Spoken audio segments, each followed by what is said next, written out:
नमस्कार विद्यार्थी मित्रांनो, मी प्राध्यापक माधव शेळके। आजच्या लेक्चरमध्ये आपण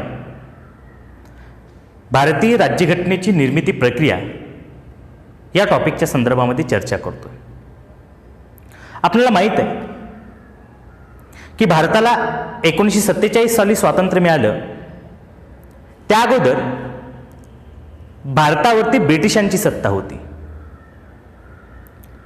150 वर्षे ब्रिटिशांनी भारतावरती राज्यकारभार केला।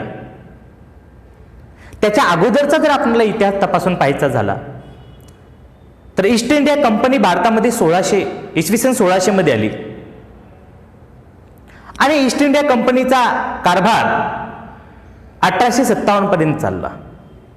1857च्या स्वातंत्र्य समराच्या नंतर तो कारभार ईस्ट इंडिया कंपनीकडून ब्रिटिश पार्लमेंटने आपल्या हातामध्ये घेतला आणि त्यानंतर ब्रिटिश पार्लमेंटने भारतामध्ये या ठिकाणी आपण बघतो की राज्यकारभार करायला सुरुवात केली। हे करत असताना ब्रिटिशांनी भारतामध्ये कायद्याचे राज्य प्रस्थापित करण्याचा प्रयत्न केला।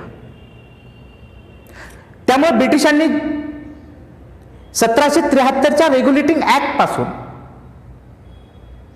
ते 1947च्या भारताच्या स्वातंत्र्याच्या कायद्याच्या संदर्भामध्ये या ठिकाणी जे जे कायदे दिले त्या कायद्यांचा या ठिकाणी परिणाम किंवा प्रभाव भारतीय राज्यघटनेवरती झालेला दिसून आला। तेव्हा ब्रिटिशांची एक सगळ्यात मोठी देणगी भारताला होती ते म्हणजे या ठिकाणी कायद्याचं राज्य प्रस्थापित भारतामध्ये झालं। 1947 साली भारताला स्वातंत्र्य मिळालं आणि स्वातंत्र्य मिळाल्याच्या नंतर भारताचा कारभार सुद्धा कायद्याने चालावा ही ब्रिटिशांची इच्छा होती आणि म्हणून त्यासाठी हे कायद्यांच्या बाबतीमधली एक सर्वोच्च संस्था निर्माण करता यावी यासाठी ब्रिटिशांनी भारताला स्वातंत्र्य देण्याच्या अगोदर एक कायदा, ज्याला आपण राज्यघटना म्हणतो, supreme land law of the land म्हणून ज्याला ओळखलं जातं, म्हणजे भारतीय परिप्रेक्षामध्ये सर्वोच्च कायदा जर कुठला असेल तर ती राज्यघटना आहे। मग ती राज्यघटना तयार करण्याची प्रोसेस या ठिकाणी तयार झाली। नेमके आपल्याला या लेक्चरमध्ये राज्यघटना म्हणजे काय हे तपासून पाहावं लागेल। राज्यघटना म्हणजे देशाचा कारभार करण्यासाठी जे नियम एका बुकमध्ये, जे गॅझेट म्हणतो आपण, सरकारी बुकमध्ये एकत्रित केलेले असतात त्याला आपण घटना असं म्हणतो। लोकशाही देशामध्ये, विशेषतः अनेक देशांमध्ये, लोकशाही देशांमध्ये या ठिकाणी राज्यघटनेनुसारच देशाचा कारभार चालवला जातो, ही गोष्ट या ठिकाणी लक्षात ठेवली पाहिजे। त्यामुळे आजच्या टॉपिकमध्ये आपण नेमकी भारताला स्वातंत्र्य मिळाल्यानंतर घटना निर्मितीची प्रक्रिया कशा पद्धतीने झाली, घटनेची निर्मिती कशा पद्धतीने झाली आणि घटना निर्माण झाल्यानंतर घटनेचा मसुदा कशा पद्धतीने तयार झाला आणि तो भारतासाठी केव्हा लागू झाला, या सगळ्या प्रश्नाची उत्तरं आपल्याला या व्हिडिओच्या माध्यमातून पाहता येतील। त्यामुळे आपण सुरू करूयात। आजच्या विषयाचं नाव आहे भारतीय राज्यघटनेची निर्मिती प्रक्रिया। विद्यार्थी मित्रांनो, पहिल्यांदा लक्षात ठेवलं पाहिजे की राज्यघटना देशासाठी असावी असा औपचारिक ज्यांनी पहिल्यांदा मागणी केली ते विचारवंत होते, ते म्हणजे M.N. रॉय। 1934 मध्ये भारतासाठी संविधान सभेची कल्पना सर्वप्रथम मांडण्याचं श्रेय ज्यांच्याकडे जातं ते म्हणजे साम्यवादी विचारवंत मानवेंद्रनाथ रॉय। मानवेंद्रनाथ रॉय कोण होते तर मानवेंद्रनाथ रॉय हे आंतरराष्ट्रीय स्तरावरचे एक साम्यवादी नेते होते।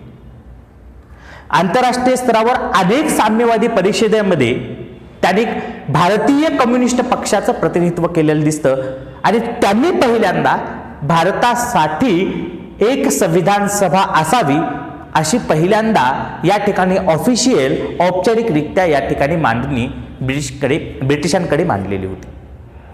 त्याही अगोदर अनौपचारिकरित्यानं महात्मा गांधीजींनी लिहिलेल्या यंग इंडिया या पुस्तकामध्ये सुद्धा आपणाला याचा घटना भारतासाठी असावी असा अनौपचारिक या ठिकाणी उल्लेख असलेला दिसून येतो। पण पहिल्यांदा औपचारिकरित्या माननी आपल्याला M.N. रॉय यांनी केलेली दिसली। त्यानंतर 1934 मध्ये झाल्यानंतर 1935 मध्ये काँग्रेसच्या अधिवेशनामध्ये ठराव पास झाला आणि भारताला एक घटना असावी असा ठराव त्या ठिकाणी काँग्रेसच्या अधिवेशनामध्ये पास झाल्यानंतर एक अत्यंत महत्वाची घटना 1939 मध्ये घडली, ते म्हणजे दुसरं महायुद्ध सुरू झालं. जगामध्ये दुसरं महायुद्ध सुरू झाल्यानंतर ब्रिटिशांना भारतीयांची गरज महत्वाची होती. त्यामुळे ब्रिटिशांनी 1940 मध्ये ऑगस्ट ऑफरची घोषणा केली. या ऑगस्ट ऑफरमध्ये त्यांनी ब्रिटिशांनी पहिल्यांदा मान्य केलं ते म्हणजे भारतीयांची घटना ही भारतीयांनी तयार करावी. त्यामुळे ऑफिशियलरित्या औपचारिकरित्या ब्रिटिशांनी पहिली जर कुठे या ठिकाणी भारताच्या संविधान सभेची मांडणी जर मान्य केली असेल तर ती ऑगस्ट ऑफर 1940. त्यानंतर भारतामध्ये क्रिप्स मिशन आलं. त्यानंतर त्रिमंत्री योजनेचा उल्लेख झाला, कॅबिनेट मिशन प्लॅनचा उल्लेख झाला. जेव्हा ब्रिटनचे पंतप्रधान क्लेमेंट ॲटली यांनी कॅबिनेट मिशन प्लॅनची घोषणा केली, ज्या कॅबिनेट मिशन प्लॅननुसार या ठिकाणी भारताची राज्यघटना तयार करण्यात आलेली ही गोष्ट लक्षात ठेवा. त्यानंतर आपण त्रिमंत्री योजनेच्या बाबतीमध्ये उल्लेख करतो.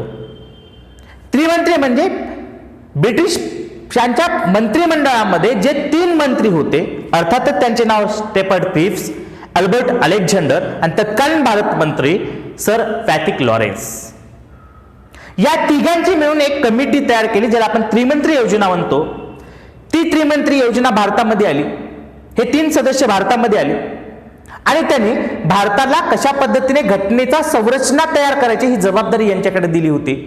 आणि त्यानुसार कॅबिनेट मिशन प्लॅन नुसार भारतामध्ये या ठिकाणी घटना समितीची निर्मिती झाली. यांनी काही निकष या ठिकाणी लावले.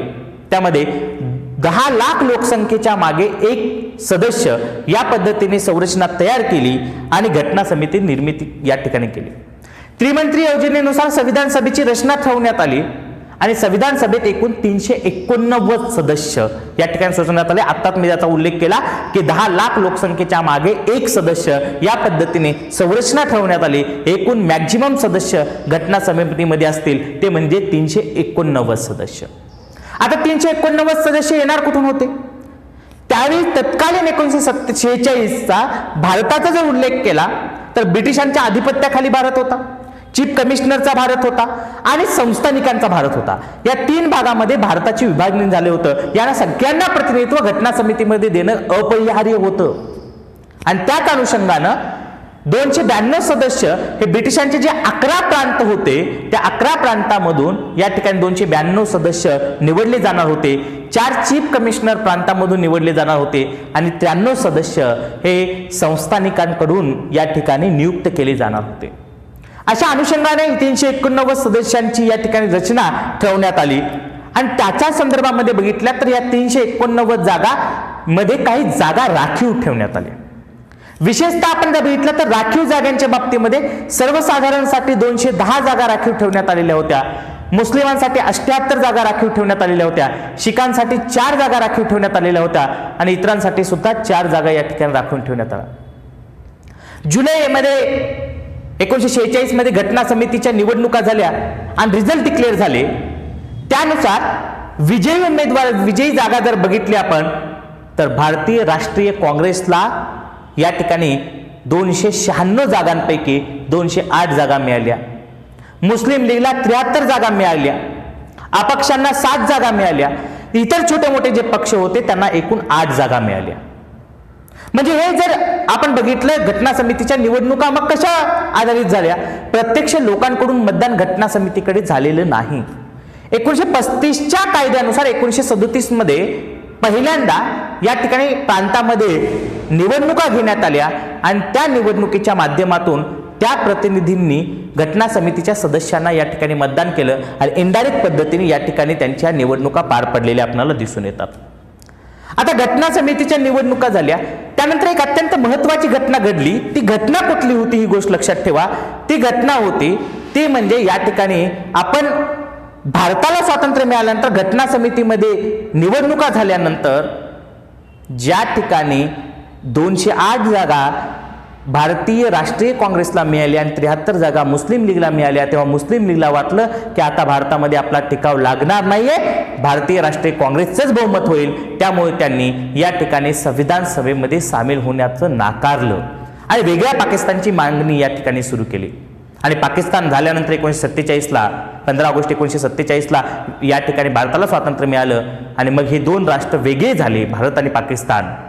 आणि त्या अनुषंगानं मग ब्रिटिशनी जी काही रचना तयार करून ठेवलेली होती त्या रचनेतून मुस्लिम लीग बाहेर पडली आणि वेगळ्या पाकिस्तानमध्ये गेली. आणि मग त्यानंतर मुस्लिम लीग बाहेर पडल्यानंतर जे काही चित्र होतं घटना समितीचं, त्यामध्ये घटना समितीमध्ये 299 या ठिकाणी जागा राहिलेल्या होत्या. 389 जागांपैकी फक्त 299 जागा या ठिकाणी भारतीय घटना समितीमध्ये शिल्लक होत्या. 9 डिसेंबर 1946ला पहिलं अधिवेशन या ठिकाणी घटना समितीचं झालं आणि त्या घटना समितीच्या पहिल्या अधिवेशनाचे अध्यक्ष म्हणून, अर्थात फ्रान्सच्या धर्तीवरती ही निवड करण्यात आली. म्हणजे ज्या सभेमध्ये वयाने सगळ्यात जास्त सिनियर मोस्ट जो सदस्य असेल त्याला त्याचा अध्यक्ष निवडायची ही फ्रान्सची पद्धत होती. त्याच अनुषंगानं सच्चिदानंद सिन्हा हे या ठिकाणी हंगामी अध्यक्ष म्हणून घटना समितीचे झाले आणि फ्रँक अँथोनी हे हंगामी उपाध्यक्ष म्हणून घटना समितीचे झाले. त्यानंतर 2 दिवसांनी घटना समितीची पुन्हा दुसरी बैठक झाली आणि या दुसऱ्या बैठकीमध्ये 11 डिसेंबर 1946 रोजी संविधान सभेचे परमनंट स्थायी अध्यक्ष म्हणून डॉक्टर राजेंद्र प्रसाद यांची निवड करण्यात आली, तर उपाध्यक्ष म्हणून एच.सी. मुखर्जी यांची निवड करण्यात आली. या घटना परिषदेचे सल्लागार म्हणून, कायदेविषयक सल्लागार म्हणून बेनगेल नरसिंह राव BN राव यांची या ठिकाणी निवड झालेली आपल्याला दिसून येते. या सगळ्यांचा आपल्याला अभ्यास या घटना समितीमध्ये करता येतो.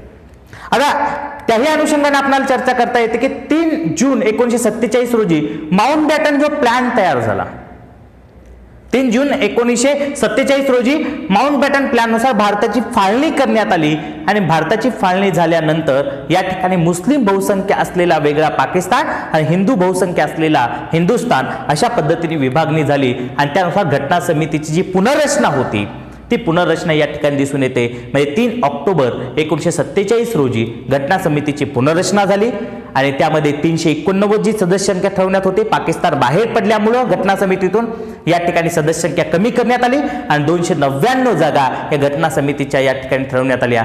त्यापैकी 226 जागा या प्रांतामधून निवडून देतील, 3 चीफ कमिशनर कडून निवडल्या जातील आणि संस्थानिकांसाठी 70 जागा असतील. अशा पद्धतीची या ठिकाणी संरचना आपल्याला ठरवलेलं दिसून येते.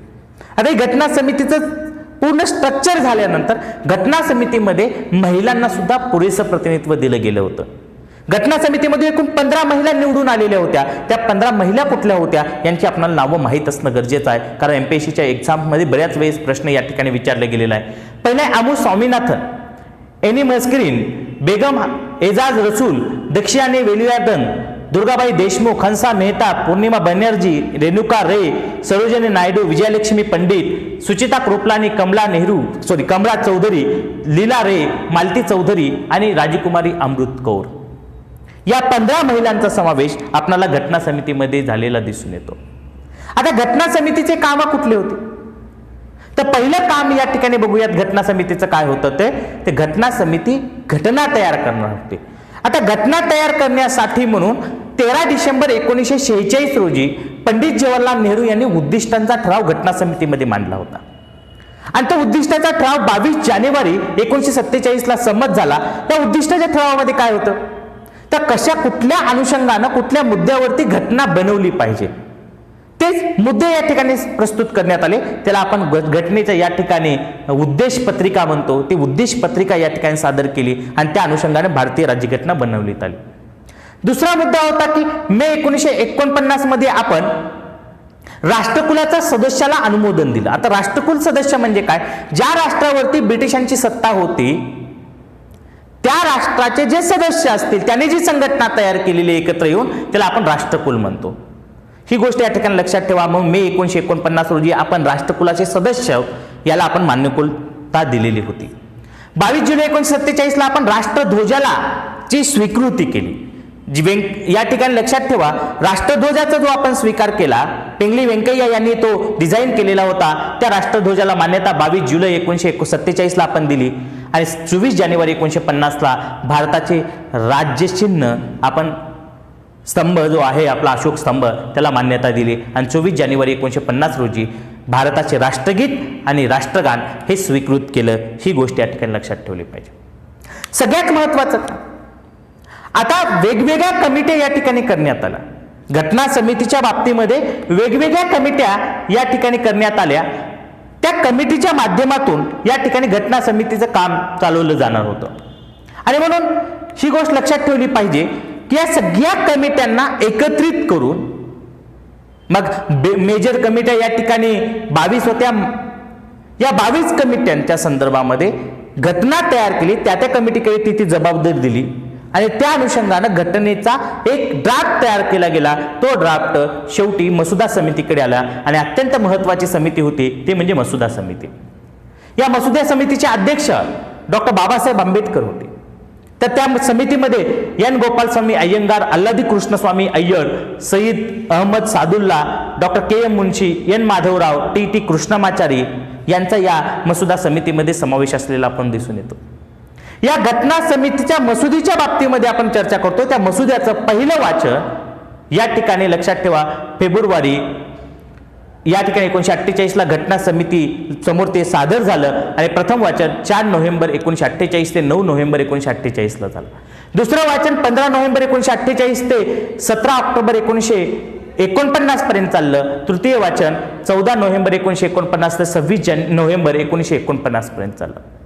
या वाचनादरम्यान भारतीय जनतेकडून काही तक्रारी मागवण्यात आल्या होत्या, काही सूचना मागवण्यात आलेल्या होत्या.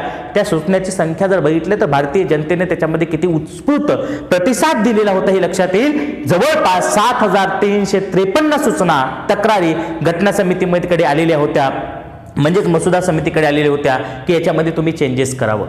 आणि त्यापैकी 2473 तक्रारीचे घटना समितीसाठी निर्वाचन करण्यात आलं आणि ते बदलण्यात सुद्धा आलं. त्या अनुषंगाने घटना समिती हे सगळं जे अत्यंत जेकरीचं काम होतं ते डॉक्टर बाबासाहेब आंबेडकर यांच्या योगदानामुळे पार पडलं. म्हणून डॉक्टर बाबासाहेब आंबेडकरांना आपण घटनेचे शिल्पकार म्हणून ओळखतो. आता ही घटना तयार झाली. 26 नोव्हेंबर 1949 रोजी घटना स्वीकृत करण्यात आली आणि त्या घटनेवरती 299 सदस्यांपैकी शेवटच्या बैठकीमध्ये या ठिकाणी 284 सदस्यांनी सह्या केलेली आपल्याला मूळ घटनेवरती दिसून येतात. त्यावेळी मूळ घटनेत 22 भाग होते, 395 कलमा होते आणि 8 परिशिष्टाचा समावेश असलेला आपल्याला दिसून येतो. सध्या भारताच्या राज्यघटनेत 452 कलम, 26 भाग आणि 12 परिशिष्ट असलेले दिसून येतात. 26 जानेवारी 1930ला या ठिकाणी प्रथम स्वातंत्र्य दिन म्हणून आपण साजरा केला होता. रावीनदीच्या तीराई पंडित जवाहरलाल नेहरू यांनी या ठिकाणी लक्षात ठेवा मोतीलाल नेहरू हे सगळे व्यक्ती एकत्र येऊन एक ध्वज फडकावलेला होता. स्वातंत्र्याचा ध्वज म्हणून त्याला स्वातंत्र्य दिन म्हणून साजरा केला होता. ती तारीख आपण निवडली आणि 26 जानेवारी 1950 पासून नवीन राज्यघटनेचा देशामध्ये कारभार या ठिकाणी आपल्याला सुरू झालेला दिसून येतो. म्हणून हा दिवस सर्व देशांमध्ये आपण प्रजासत्ताक दिन म्हणून साजरा करतो. घटना तयार करण्यासाठी जवळपास 63,96,729 रुपये म्हणजे जवळपास 64 लाख रुपये खर्च केलेला होता. घटना तयार करण्यासाठी 2 वर्ष 11 महिने 18 दिवस इतका प्रचंड कालावधी लागलेला होता. या घटना कालावधी तयार करण्यामध्ये 60 देशांच्या राज्यघटनेचा आपण अभ्यास केलेला होता. या कालावधीत संविधान सभेची 11 सत्रे पूर्ण झालेली होती. या दरम्यान संविधान सभेने 166 दिवस काम केलेले होते, तर मसुदा समितीने 114 दिवस आपल्याला काम केलेले या ठिकाणी दिसून येतं. आता या घटना समितीच्या बाबतीमध्ये जेव्हा आपण चर्चा करतो त्यावेळेस आपण घटना तयार करत असताना वेगवेगळ्या देशाकडून वेगवेगळी तत्व सुद्धा घेतलेली आहेत. वेगवेगळ्या देशाकडून आपण वेगवेगळी तत्व घेतली आहेत. कारण 60 देशांच्या राज्यघटनेचा अभ्यास डॉक्टर बाबासाहेब आंबेडकरांनी केल्यानंतर त्या देशामध्ये जे चांगले तत्व आहेत ते आपल्या भारतीय समाज मान्यतेमध्ये पसतात. ते तत्व भारतीय राज्यघटनेमध्ये घेण्याचं काम या ठिकाणी केलं गेलेलं आहे. त्यामुळे आपण ब्रिटनकडून कुठले तत्व घेतले? संसदीय लोकशाही, एकेरी नागरिक तत्व, लोकसभेचे सभापतीपद, संसदीय विशेषाधिकार हे तत्व आपण ब्रिटिशांकडून घेतलेले आहेत. तर अमेरिकेकडून आपण मूलभूत अधिकार, काही फंडामेंटल राईट्स या ठिकाणी आपण घेतले. संघराज्य व्यवस्था, सर्वोच्च न्यायालय, न्यायालयीन पुनर्विलोकन, घटनेची सर्वोच्चता, उपराष्ट्रपतीपद, राज्यसूची, राष्ट्रपतीचा दर्जा व अधिकारामधील काही तरतुदी आपण या ठिकाणी अमेरिकेकडून घेतलेले. फ्रान्सकडून आपण स्वातंत्र्य, समता, बंधुता, भारतीय गणराज्य, मूलभूत अधिकाराच्या काही तरतुदी, राष्ट्रपती दर्जा व अधिकार याच्यामधल्या काही तरतुदी. कॅनडाकडून आपण संघराज्यीय पद्धती, राज्य पालांची जी नियुक्ती आहे ते आणि त्या अनुषंगानं शेषाधिकार हे केंद्राकडे असतील ही तरतुदी आपण कॅनडाकडून घेतले. दक्षिण आफ्रिकेकडून आपण घटना दुरुस्तीची पद्धत घेतलेली आहे आणि राज्यसभा सदस्यांची जी निवडणूक पद्धत आहे ते सुद्धा आपण दक्षिण आफ्रिकेकडून घेतलेली आहे. त्यानंतर आपण वायमर प्रजासत्ताक जर्मनी याच्यामधून या ठिकाणी जेव्हा आणीबाणी लागते त्यावेळेस आणीबाणीमधले मूलभूत अधिकार या ठिकाणी रिस्ट्रिक्शन आणण्याची जी भूमिका होती ती आपण वायमर प्रजासत्ताक जर्मनीकडून घेतलेली आहे. जपानकडून आपण मूलभूत कर्तव्य घेतलेले आहेत. रशियाकडून सुद्धा आपण मूलभूत कर्तव्य आणि न्याय ही संकल्पना घेतली आहे. आयर्लंडकडून मार्गदर्शक तत्वे आणि या ठिकाणी राष्ट्रपतीच्या निवडणुकीची पद्धत आणि राज्यसभेत नियुक्तीची पद्धत या ठिकाणी आपण आयर्लंडकडून घेतले. ऑस्ट्रेलियाकडून आपण प्रस्तावना आणि केंद्र राज्य संबंध या तरतुदी आपल्याला घेतलेल्या दिसून येतात. या सगळ्या अनुषंगानं भारतीय राज्यघटनेमध्ये आपल्याला या ठिकाणी मोठ्या प्रमाणामध्ये वेगवेगळ्या देशाच्या राज्यघटनेचा सुद्धा उल्लेख करता येतो आणि त्या अनुषंगाने ते तत्व आपण घेतलेले. आपण मागच्या लेक्चरमध्ये बघितलं होतं की घटना तयार करण्यासाठी काही कमिट्या तयार करण्यात आल्या होत्या. त्या कमिटीमध्ये संचालन समिती म्हणून डॉक्टर राजेंद्र प्रसाद, कार्यपद्धती